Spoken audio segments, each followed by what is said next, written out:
PlayStation 3'ümüz satıldı. PlayStation 3 satıldı. Az iş tutmuş attığın yeri. Yok. 1.900.000 so'm. Rossiyada og'ayasi yurgan ekan, shu Rossiyadan o'tirib shu görüp videoni görüp shu bizlarga ishonch bildirib olayotgan ekan.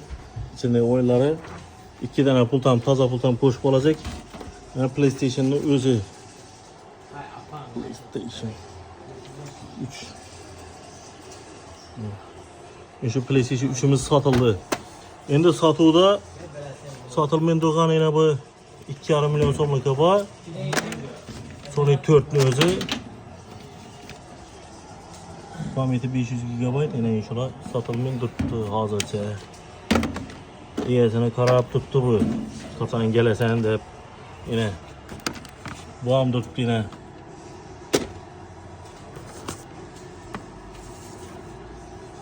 Son 2,5 milyon so'm. Keyin 4 Pro tuttu yine. Ben nadir Sony'ni alaman devedin, hiç kime satma dedin, yine tuttu. Satılganı yok yine. Bu am Rusya'dan görüp alacak. Maya ayında aylık düşer dedi, şunu da alaman dedi. 5 tuttu yine. 5. Ne derdiyiz? Kalelinden ha? Gitti PlayStation 3.